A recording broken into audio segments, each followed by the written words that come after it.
folks who have joined, for the people who continue coming on, welcome. I'm going to give David Trapani a proper introduction in just a moment.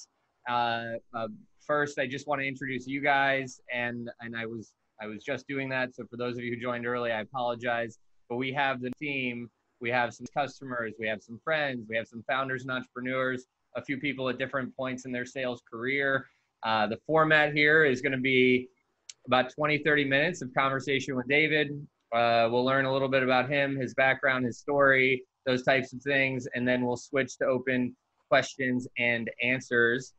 You guys can chat questions in, and we will ask them on your behalf, or just let us know that you have a question and you would like to ask it, and we'll pass the mic to you, or we'll unmute you, and you can jump in and interact with the man one-on-one yourself. That's right, David, you're the man of the hour here. So if you have questions, let us know, and then I think we're at 5:02. We can get started. So the introduction to David, I think it's been maybe 2 years since we first got acquainted, and at the time we were doing really social marketing and going after Sandlers and bringing them on board, and for a time we had about, I think, maybe close to 20 different Sandler franchisees, Sandler CEO accounts that we were working with. And then since then, David has actually been a client that has partnered with us and helped us as we've evolved and as we've deployed new solutions. It's been a great partnership. Now our work is mostly focused around lead generation with David, and but it's been a phenomenal run. And so I guess just one point is thank you for your, while I have you publicly in front of people, I want to give you a thanks for being a great customer, a great partner. But you really have helped us, even from the early days to now, build us up in the sense that we have learned a lot working with you and building out new solutions. For those of you guys who don't know, and I'll let David tell you more, but Sandler is, I think, the largest and most sort of preeminent sales coaching, sales training, sales consulting brand there is. I don't know of another one. I know there are other players out there, and everybody, if you start talking to sales trainers about other sales trainers, I find they get a little bit defensive sometimes. It's kind of funny. I don't know if you've noticed that, but when I tell other sales, like let's save that for another time. But it's anyway. So David is with Sandler. He's the CEO of the Sandler Princeton, and he helps sales teams, sales professionals unlock new levels of growth. I have used sales trainers, sales coaches throughout my career, and it's one of the best investments I've ever made.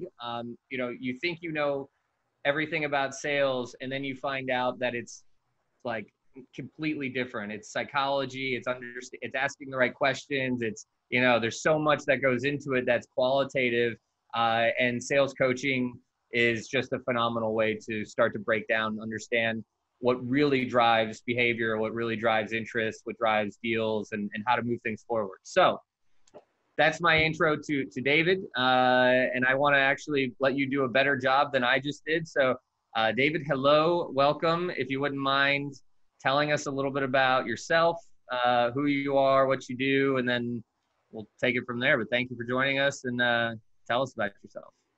Yeah, so Dave Trapani, obviously from Sandler Training, and my office is based out of Princeton, New Jersey. And we're working with sales teams. One of the biggest questions that I get is, is my company too small? Is my company too big to do business with Sandler? And the reality is, we work with companies, solopreneurs, all the way up to Fortune 100 companies. So folks of all different sizes and different industries are coming to us for help. My background is in sales. I've managed teams over the years. And about 10 years ago, I recognized that I was on the other side, hiring people to come in and train my team. And I always felt like I could do it better. But the reality was I never had a system. Even though our teams were pretty successful, we never had a system. So when I went out to go do this on my own, that's what Sandler really provided, was that system, was that methodology to really change the sales game. And it's been a great journey. So So thanks for having me on tonight, guys. I appreciate it. Yeah, and David, would love to know, like, from your career, what was your first job, or when did you first get into sales? I mean, I worked at a pizza place for 7 years as a kid, and it took me, I think, another 5 after leaving the pizza place to realize that I was doing sales and customer service and all these other functions the whole time, even though I thought I was just, tossing pizza dough and having fun. But how did you get your start? Like, what was your first job, and when was the first time you realized you were a salesperson, or when you realized that you were selling something? Yeah, so it's pretty funny. My right out of college, there were no jobs available. So I was lucky enough to connect with a local office of Prudential, and I'm sure everybody's familiar with Prudential. But at the time, I had no idea what I signed up for. I really had no clue. I was selling life insurance, investments, and auto and home insurance. So right out of college, I was in it, kind of figured it out, and had a good experience there. But actually, there's a funny story that I don't think I've ever shared beyond my family here. When I was about 10 or 12 years old, I was at an auction with my aunt, and I was buying things from one stand, and I was selling it to people as they were walking by for a higher price. So at that point, she said, "Hey, you're going to be in sales one day." But yeah, so right out of school, right into the sales game. So you had some of the underlying characteristics or the people skills, and you weren't afraid to go up and talk to people about what you thought was of value at the time. Exactly. Yeah. Yeah. No, that's cool. That's a great story. And then with Prudential at that time, were you knocking on doors or calling on the phone, or what? I mean, what was the sales process like? What was that? 15 years ago when you graduated? Well, I wish I could say that. So it's a long time. It's a long time ago. So early '90s, and it was cold calling.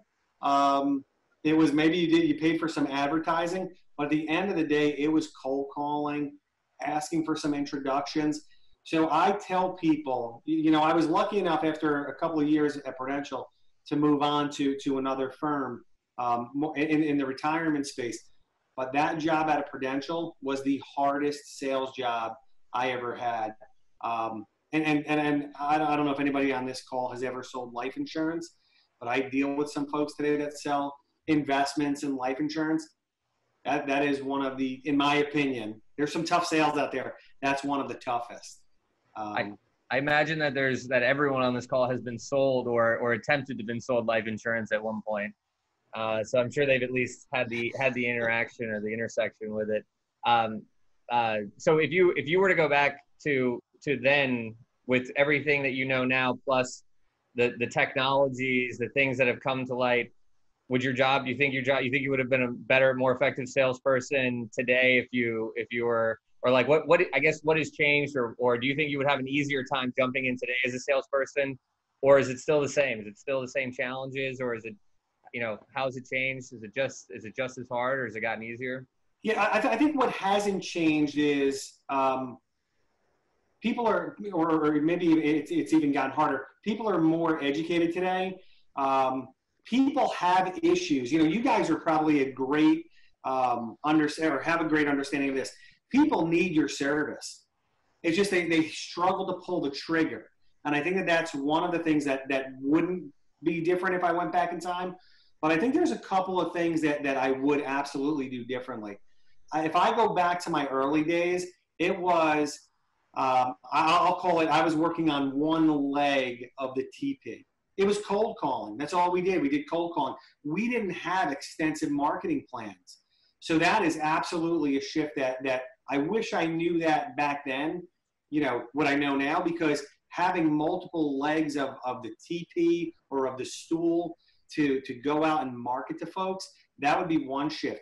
I think the other one is, and I think that this is an issue across all sales folks. Even as a kid, I thought I knew what I was doing. In the office where I work with people, where you're asking people for advice, you trust that they know how to sell. And the reality is, and I think, Patrick, you teed it up, is there is a system There's psychology behind and methodology behind selling. And without that, we're working way too hard. So if I could go back in time and put together sharp marketing plan and a system, you know, a selling system, I think that those would be absolute game changers. Yeah. I remember before I ever, like, again, before I knew really truly what sales was, I always thought it was, you know, coming to the table with the solution, like being the expert, having the answer, having the thing that, you know that this person needs is going to solve their problem.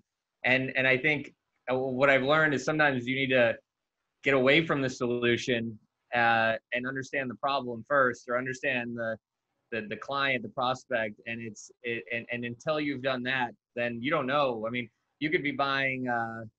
I mean, I don't know. I've seen it where you think even though the person may still buy the same thing at the end of the day, they probably going to do the same thing, but if you don't understand them first and their need and the reason they're talking to you and all of the things that are really the predicate to a sale, it just doesn't happen.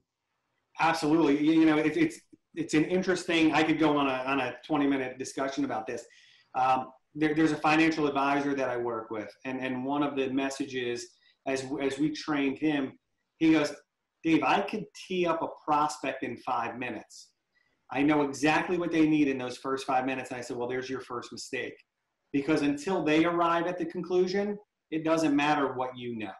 Everybody arrives at their decision at different times, and you've got to help them get there. And I think you're exactly what you said, Patrick.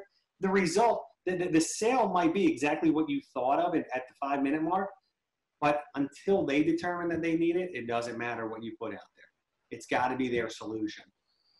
Yeah, it's so funny because what you're selling doesn't change, but understanding understanding the client and them being comfortable and understanding that you understand is like step one of the sale, and then you can move on to the order. But there's this part of it which is important with sales psychology and having these things that, it's the classic, you don't know what you don't know. So for an early salesperson, even if I was listening to us talk right now and I was 20 years old, I wouldn't get it. Probably it would take, you have to do it once, you have to see it in action, whatever the case is.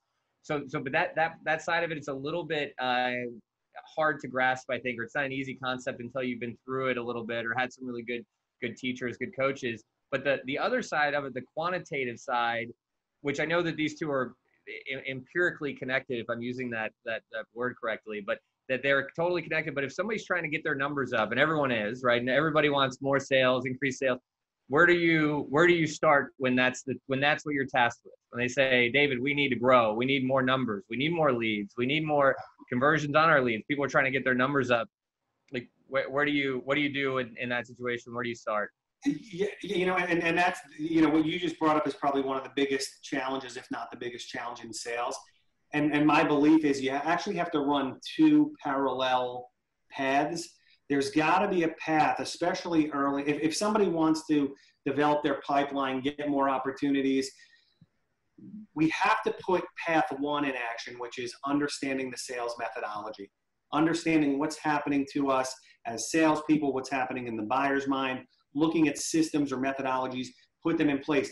But really underneath that line is another parallel line, which is you got to do the activity. So I do a high level focus. I don't want to make it sound like it's 25,000 foot view. It's a deep dive into pipeline development. And it looks at the quantitative side. Am I doing enough activity to generate appropriate pipeline? And I follow a multi-step process for developing the pipeline, which really, I think at the end of the day, I don't like to use the word tricks because I don't think that's a good word in sales. It gets the salesperson to automatically do more activity without knowing that they're doing that activity. So it's a multi-step pipeline process that starts to feed the system, and the only way to feed that system is to do the activity. But I think you got to run those two simultaneous, or if you try to do quantitative without qualitative, you really start working too hard. Your numbers may be up, but the quality of those opportunities may not be great, and you start spinning your wheels on bad deals. That's an extremely good point. I didn't actually. I guess I could see that. That makes total sense. You do need both, and then I think that the maybe the next level challenge is what are those activities, because for different businesses they're different. And there are sales models that are of course like the same between businesses, and so they're not drastically different. I mean, to some degree, you need to get in front of new prospects on a regular basis, but it can look very different. So, I guess what are the activities that you see today that, I know there's LinkedIn, right? That's a whole new phenomenon for sales in the last 5 years, that now there's a living database of folks to use for all these other layers or parts in the sales process. But if there's a couple, I don't know if I should ask you to tell me what activities people should be doing, but where should a salesperson who's trying to get new business, what should they be doing with their time? Like what are the activities that are inside of there? Yeah, it's a great question, and actually I'm going to go a little bit backwards, so hopefully I stay on course here. I had a boss 15 years ago. We put together we were building a smaller sales team for one of the products we were delivering, and the team just killed it right out of the gate. I mean, we hit double the sales results in 9 months that were targeted over 3 years. And my boss was just, we happen to have a great relationship even to today. And she said, people, your name is like gold right now. You should write a book. And I said, it's a 2-page book. It's, do the right activities, essentially. That's a couple of sentences. So let me, it's not rocket science. And I don't think I'm sharing anything that would be, sensitive information or super special. I think that the biggest challenge with sales is people know what to do, they don't do it. And they don't do it because either there's a bit of fear, or they don't have the tactics or the strategy to put out the right messaging or to say the right things. So we want to actually do a little bit of reverse engineering, which is, and Patrick, you said something that I thought was actually really helpful for, I think, all salespeople. You called it, and we got to talk to a number of prospects. So if you look at that number for everybody on this call, for every salesperson, there is a number that every week I need to have X number of conversations, and they need to be with quality opportunities. And I've got clients that it could be 1 conversation a week, it could be 3, or in some cases it's up to 12. To get to those good conversations really gets to your question, which is, what are the activities? And if you start to spike them out, it's, what's my advertising? You guys are doing the email campaigns. How many emails am I sending? How many LinkedIn requests? How many LinkedIn messages? How many referrals am I asking for? Am I asking for introductions, cold calls, going to networking events and asking people to do a one-on-one? All of those activities, they're not really unique. I'm not going to have the silver bullet there, but the silver bullet is understanding the number of conversations with new prospects you need to have, and then doing, I saw Coop's face kind of light up, doing the activity. Yeah. Because we all know what to do. It's the hard part is going out and executing. I learned this, and I think it's I'm a little lazy because I don't always have a manager, so I can do things in sales that I think I probably would just like puke if I saw someone else do sometimes. But one of my favorite things to do sometimes is, and this is like a human nature laziness thing probably more than anything, is I love moving on from a lead. And I don't know, I know it's not, this is what I'm saying, I know it's not good. And I see your face, you're like, really? But like if somebody's not go, it's a fit, I'm into it, I find that sometimes I get more value from saying, hey, I appreciate it, thanks, and versus calling and trying to get the appointment back and trying to create interest if it's not there. And look, if it's been 2 or 3 weeks and I haven't heard back, and I've emailed you a few times and I've left you a few voicemails and you're not getting back to me, I get peace, and I get productivity, I think, as well, by moving on. And I think maybe I answered my own question on how do you know when to move on from a lead, but at what point do you, I guess, do you think it's you qualify a lead or move on, or what's the process where you say like this either is like this one, like to the degree to which you follow up with a lead and then the degree to which you can move on. I think there's something in productivity about as an activity about cleaning out your pipeline a little bit with the folks that aren't moving. Yep. I'm actually going to shut my window because somebody's having their lawn cut.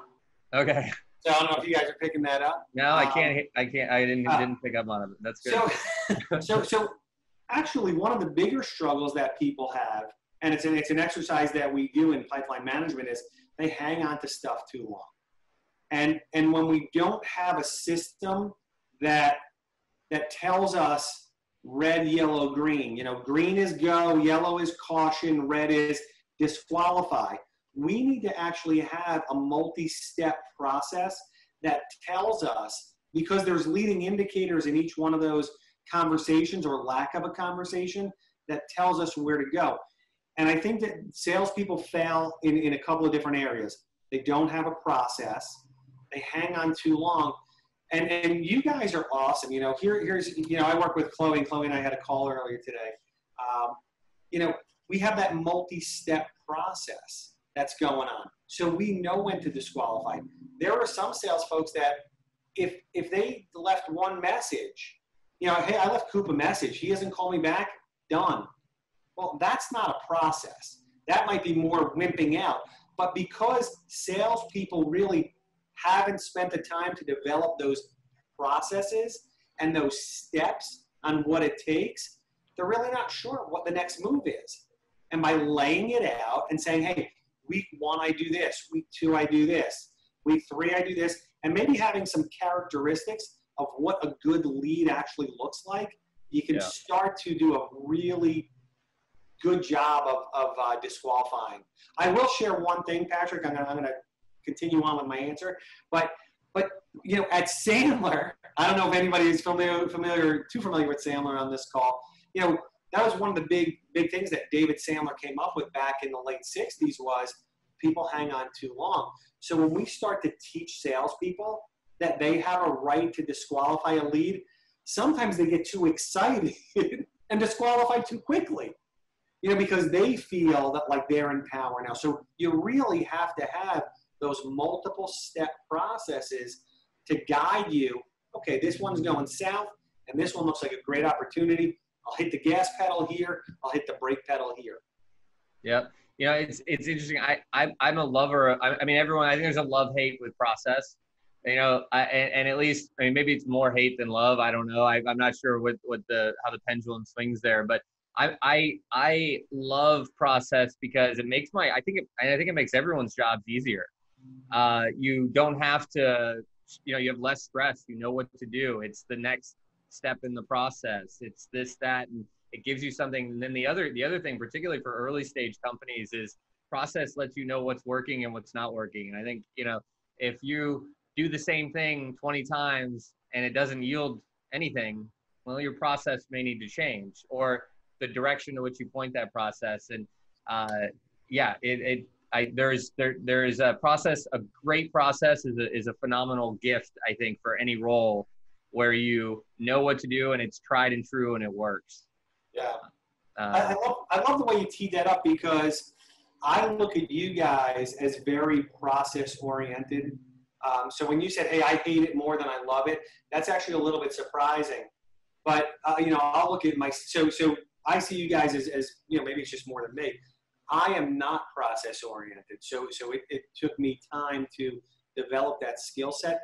And you do have to have that balance of, I got to understand process, but sometimes if I'm too process oriented, it could box me in. So you really have to be aware, are you following a process? Yeah, no, we are process oriented, but the reason I think that there's a love-hate and a little, and I tend to think maybe a little more hate is because it's almost like saying like, this is the way it's done. This is the way you have to do it. And of course it doesn't feel natural, but it does make it easier, Yeah. And it lets you know what works and what doesn't work. And I know when I get on the first phone call or the second or the third, I kind of know where it's going, and I know how to start, how to take things, and I have again, peace. I get some comfort. I know that this is, I have on the other side complete discomfort and lack of peace if there's no process and I'm winging it. I'm like, holy shit, this is like, I don't know what's gonna happen. Maybe not last question, but I think an important related to this topic, but an important one is the relationship between marketing and sales. And I don't know that this is one answer in terms of where it stops with marketing and starts with sales. I mean, you could say marketing stops at, lead generated and then it goes to sales. But from your standpoint, like, what is that partnership? What should that partnership look like? And, I guess what should the partnership between marketing and sales look like? I love the question. I don't know if I have the best answer here, but I'll give you a couple of thoughts. It's my belief that once the salesperson is talking to the prospect, that's where sales takes over. I think there has to be a great handoff, but they are two very different worlds. We have to let marketing do what they do, generate opportunity so that we have people to talk to. And oftentimes there's conflict. And I'll give you what I think is a good example of conflict in marketing versus sales. At Sandler, again, I'm not sure of everybody's knowledge of Sandler. We talk about don't spill your candy in the lobby. Don't give out too much information too early. So in the world of sales, that's, we're not giving out proposals really early. We're kind of holding that information back a little bit. Well, if I apply that same thought to marketing, I might lose out on deals because marketing is a different world and I might have to throw more information out from my marketing team to generate those leads. So there's a little bit of conflict going on. So it's kind of a lesson learned for me. You guys are doing something really unique for us. Putting out we're going to do the 1 hour of free sales training.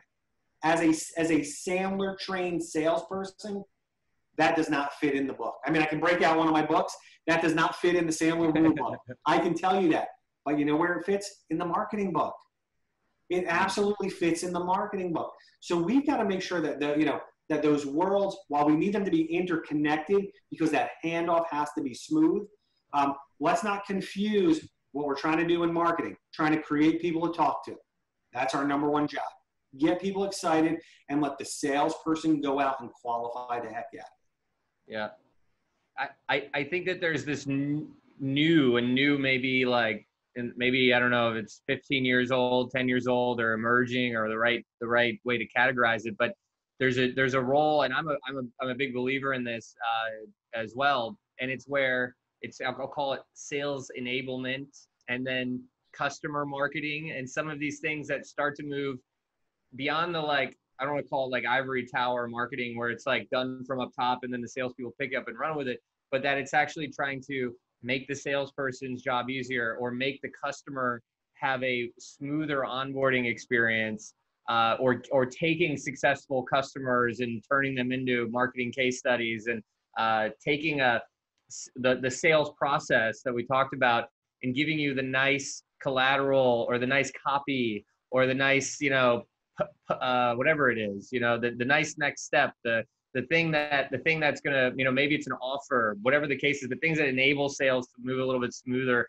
I love that. And I feel like that's like an emerging category of marketing that is in the sales arena, but is still, and it's like right in there. I mean, it's like it's the right-hand man of the salesperson is these sales enablement tactics where, the deck, a sales deck is sales enablement. If it's been put together right. And I mean, sometimes salespeople put together great decks. Sometimes it should be done by marketing, Yeah. One of those things. I'm going to go to something a little more timely, and then I want to pass it off to the group. So if you guys have questions, chat them in, or let us know that you have them so we can call on you. But and this is a fun question for me, and it's fun and two-sided, as many things are. But the pandemic, COVID, has changed a lot of things for a lot of businesses. I would say most businesses have changed, and people have had to change their lives, the way they work, probably the way they sell. What are you seeing with your clients, with sales, as it relates to the pandemic? And the purpose of the question is, not only what are you seeing that's changing, but like how are people taking advantage of it in a way? Like how can you capitalize on the fact that your decision maker is sitting at home on, doing Zoom calls all day, not, managing the floor or whatever the case is. Yeah. I think it's a great question because it's something we've been spending a lot of time on talking to clients. So there's a couple of things that I'll throw out there, probably more than a couple. Some of our clients have done really well. They're just in a good space to do well during the pandemic. We had one client really take a hit. We had another client have a slowdown. So it's hitting everybody a little bit different. So I think we should all be aware that, everybody's experience is a little bit different. And I say that because I have some folks that do some cold calling for us. And one of the recordings that we listened to is they called a suspect, we'll call it. And they said, hey, before we get started, how are you dealing, during this COVID challenge? And the owner of the business said, well, how's everybody dealing? Business is bad. Well, no, it's not. And we've got to be aware that there still are pockets that are doing well. So a couple of things, we got to be aware of that. Second thing is, and I brought that story up for a reason. If you go back 6 months ago, I would have trained every person that I work with. And I think Sandler collectively, can't speak for everybody, but you would hear us say, if you were calling a prospect, don't ask how they are, because you probably weren't sincere about it, but there's been a shift, I think. You can say to somebody, hey, Coop, how are you doing during this pandemic? And because we're all in that, and if we now give Coop time to respond, I'm listening to calls where people are giving 60 and 90-second stories of how things are going. So I think that's a shift. We should be asking people how they're dealing with things. How is business going? How are you doing? Because we're all in it together. Here's a couple of other nuggets that come out of that. One thing that we are seeing consistently, and I don't know how other folks are faring, my observation list is, it's not the world, it's not tons of companies, but our clients are having more conversations. So they are getting more conversations than they were 6 months ago. And that could be attributed to people are home, maybe easier to get a hold of. I think it's also attributed to people are home and they want to talk to somebody.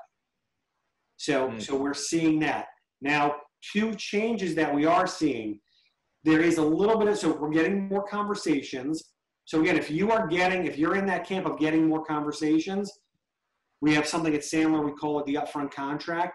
Make sure that every conversation you have has a clear calendared next step. So if I have a conversation, Patrick, with you, it went well, we're going to put you on the calendar for that next call. Now that next call hopefully is next week, maybe it's 2-3 weeks out, but I'm going to look to put you on the calendar because the willingness of those folks putting me on the calendar has also gone up. Gone up, yeah. But what we are also seeing is two things. One is slower decisions to sign a contract, although we've seen some pockets of some good successes recently, but it looks like deals are taking a little, and depending upon your industry, deals are taking a little bit longer to happen. And one thing, and we did make this change in our business, we kind of built a phased approach during COVID. People are buying smaller solutions for smaller time periods. So for example, for me, people would typically buy a 12-month, 18-month sales training for their company, for themselves. We are now going out to 6 months because we don't know what the next 6 months brings. So now we've also, I think we treat our clients really well where we don't lock them in, but we don't want people to feel that pressure. So shorter duration solutions seem to be the way to go. If your business, is capable of doing that. We're capable of doing that. Not every business has, a shorter solution or a smaller investment. But what we're finding is where you can sell something a little bit smaller than you might have been selling 6 months ago, we're seeing better receptivity from the clients or from the prospects. Yeah.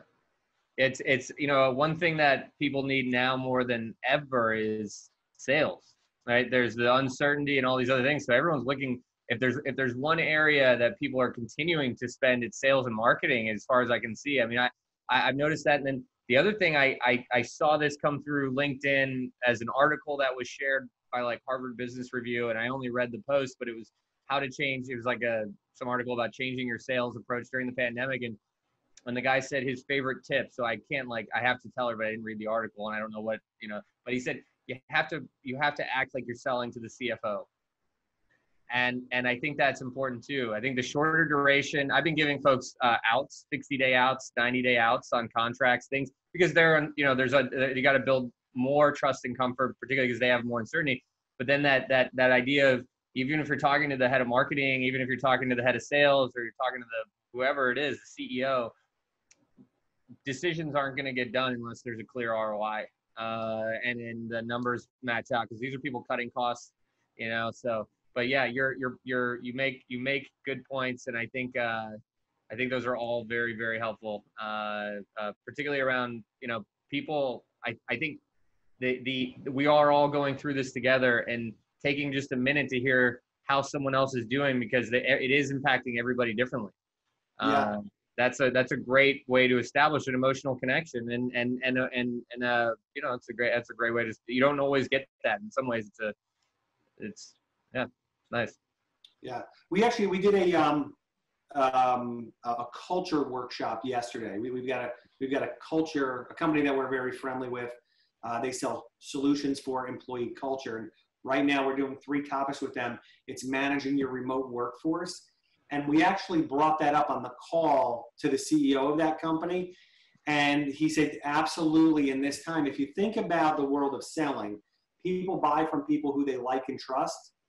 But before that occurs, there's actually, and don't hold me to this because I'll get it wrong, but Maslow's hierarchy of needs.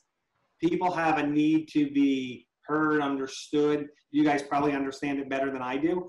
So in today's challenging times, that's even more critical. So more critical for remote workers, more critical for your prospects. And asking that question is actually helping to get people's needs met. And it really, so his point was, because I had brought that up as a question, he goes, that's absolutely a game-changing way to approach a new prospect. Yeah, no, it's true. Everybody's got their regular world, and then this whole other thing happening that we all are sharing, but it's different for everybody. Yeah.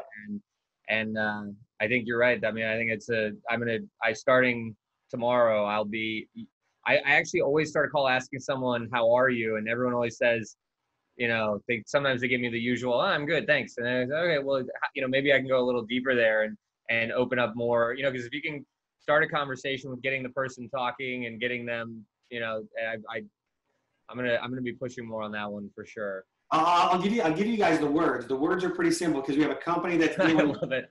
Thousands of calls a week, and they've embedded this in, and it's, hey, during these times, how are you? How are your company doing? That's the line. And because they record all their calls, you have to hear the outcomes. So when they get somebody to go, you know what, we're doing pretty well, here's what's happening, you'll hear 60, 90, 120 seconds of dialogue. That's moving forward. That is always moving to an appointment. Yeah.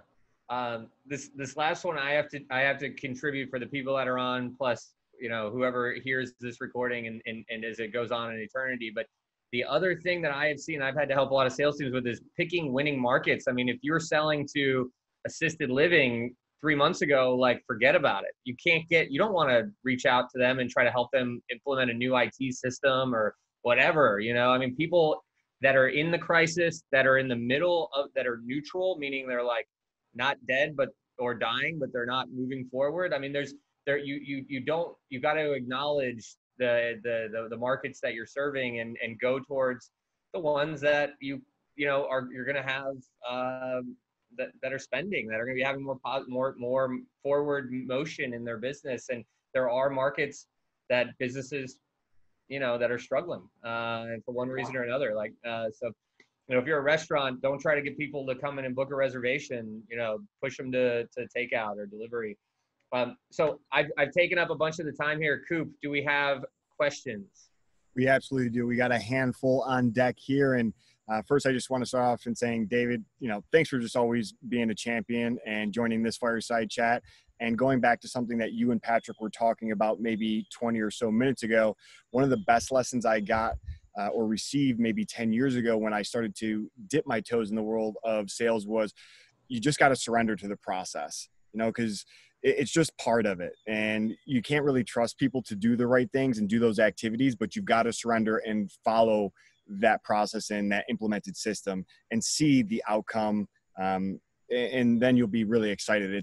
It's like trying to fight through that first initial barrier or that first initial ceiling. It's like, man, I got to do this 6 to 7 times before I give up or pass this lead on. It's like, yes, you do. But when you see the reward at the end, when it does happen, because it all does come together, that's when you really start to become a believer. And you just got to surrender and know that it will work as long as you got the right things around you. You hope it does, unless you have a shitty process, in which case you need Dave Trapani. Yes, that is correct. So, well, with that, I want to ask a question where, the pandemic's hit us all, and it's so easy to focus on the negative things. And today is all about just keeping things positive. How has it made you better as a coach, as a leader, and as a Sandler sales consultant? What's it done to improve your business and, you as a leader?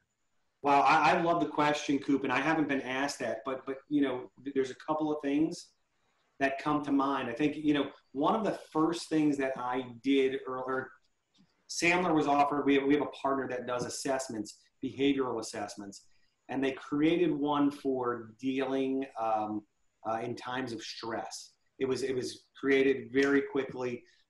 So I did that early on. I want to say around March 25th, I'll say I did it. Mm-hmm. And in that assessment, it was clear that I sometimes chase the shiny ball, the newest opportunity.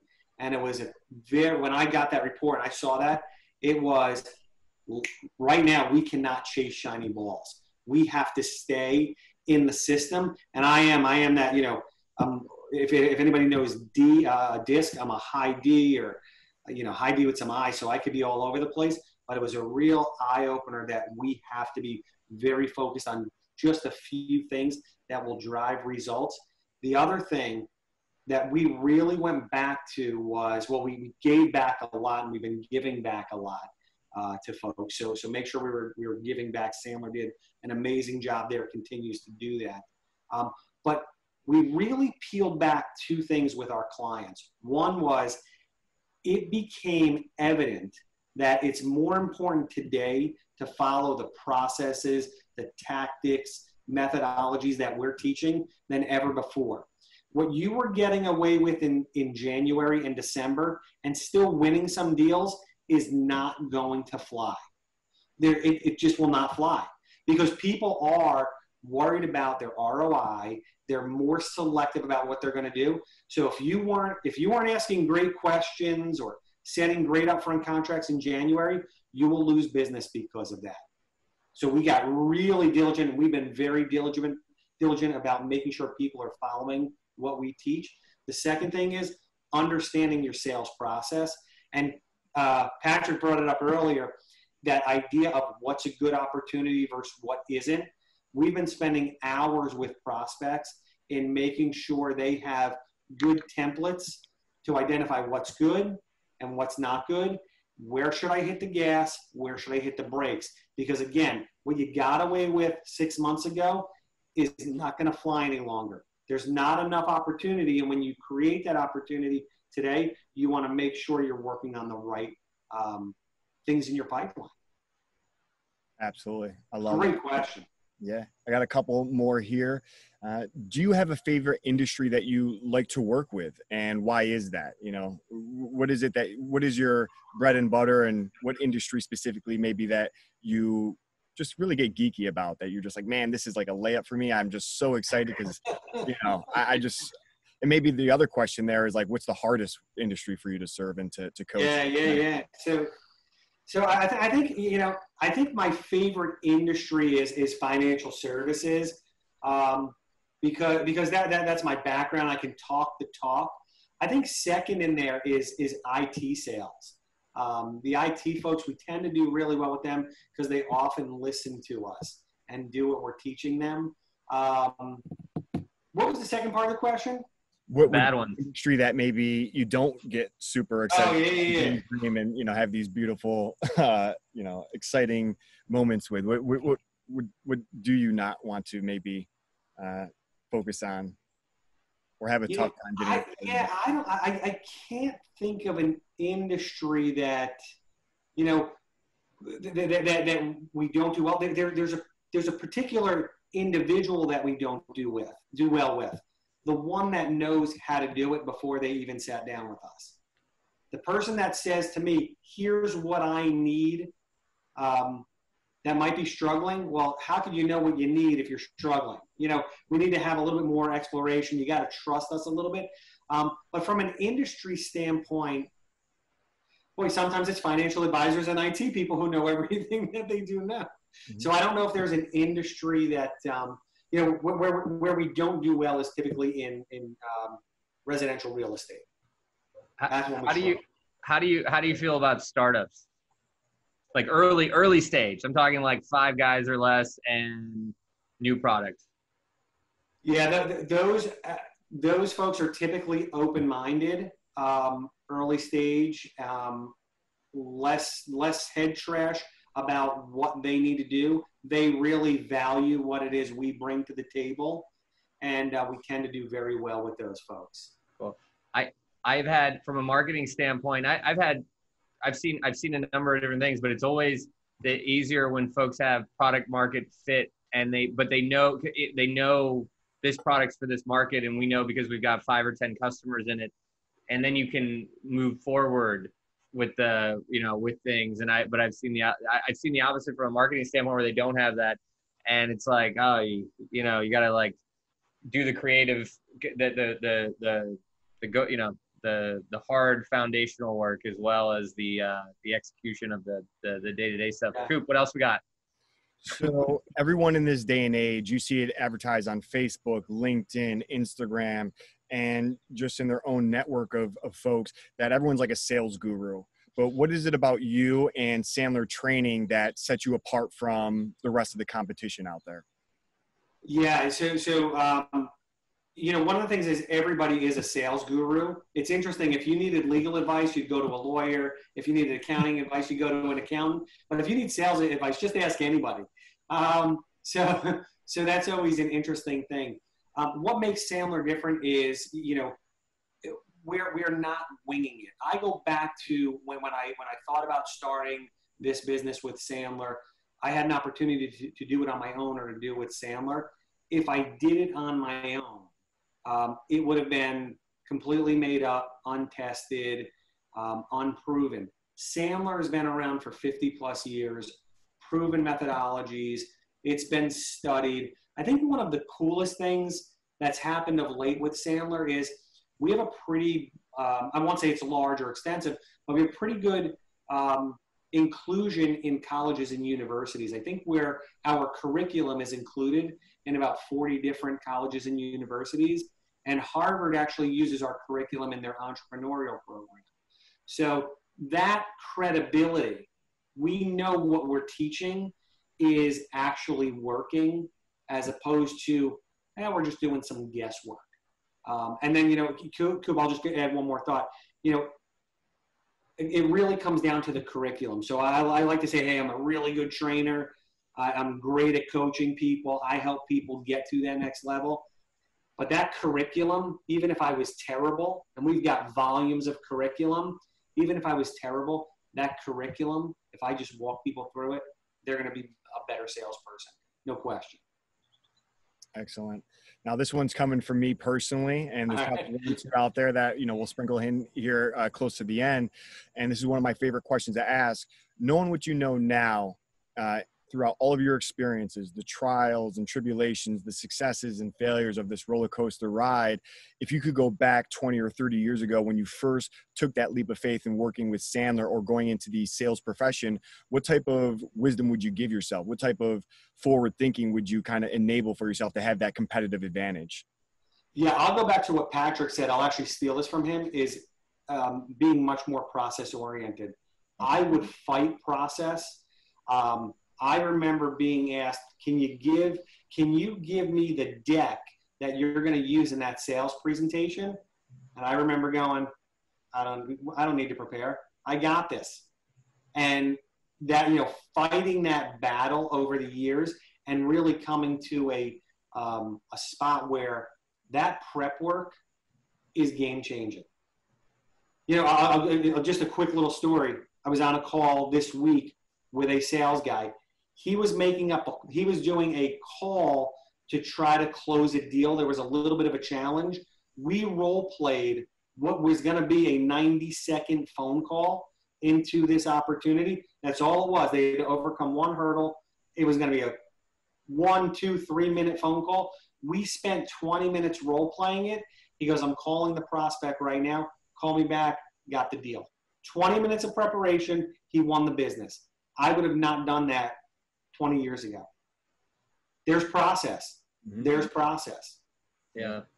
Practice makes perfect. So it's so true. Yep. Couple other ones here. Patrick, we still got time for one or two more, right? We got a few minutes here. Yeah, we got. Yeah. Absolutely. So the future of sales, the pandemic is here. It's not ending anytime soon. The landscape of the selling environment has probably changed maybe forever, but how are you and Sandler going to approach the future? Are you guys rolling out anything new and exciting for all of your franchisees, or the way you go and approach your consultations? Like, what does the future look like for you and Sandler in the next, say, maybe 1 to 3 years, we'll say? Yeah, it's a good question. I can't speak on behalf of all of Sandler. I can speak of maybe some hearsay as it relates to Sandler.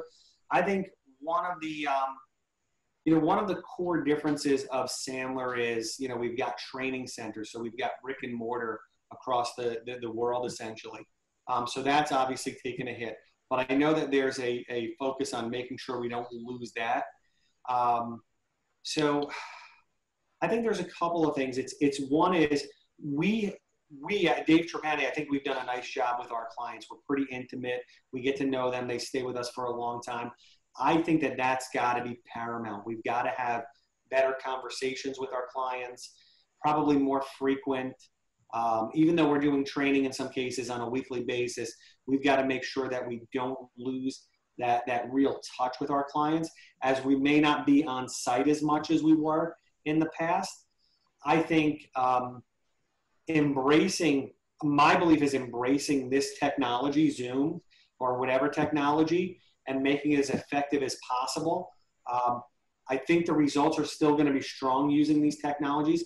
So I think we should all embrace it. And as things open up at some point in the future, maybe it becomes part of what we do, some in person, some Zoom, or maybe it's all Zoom based on where people are located.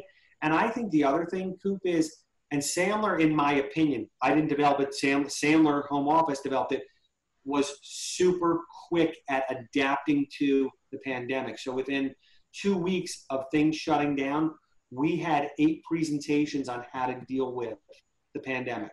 And now we're developing presentations and training sessions that are focused more on recovery and how to recover and how to continue to grow your sales.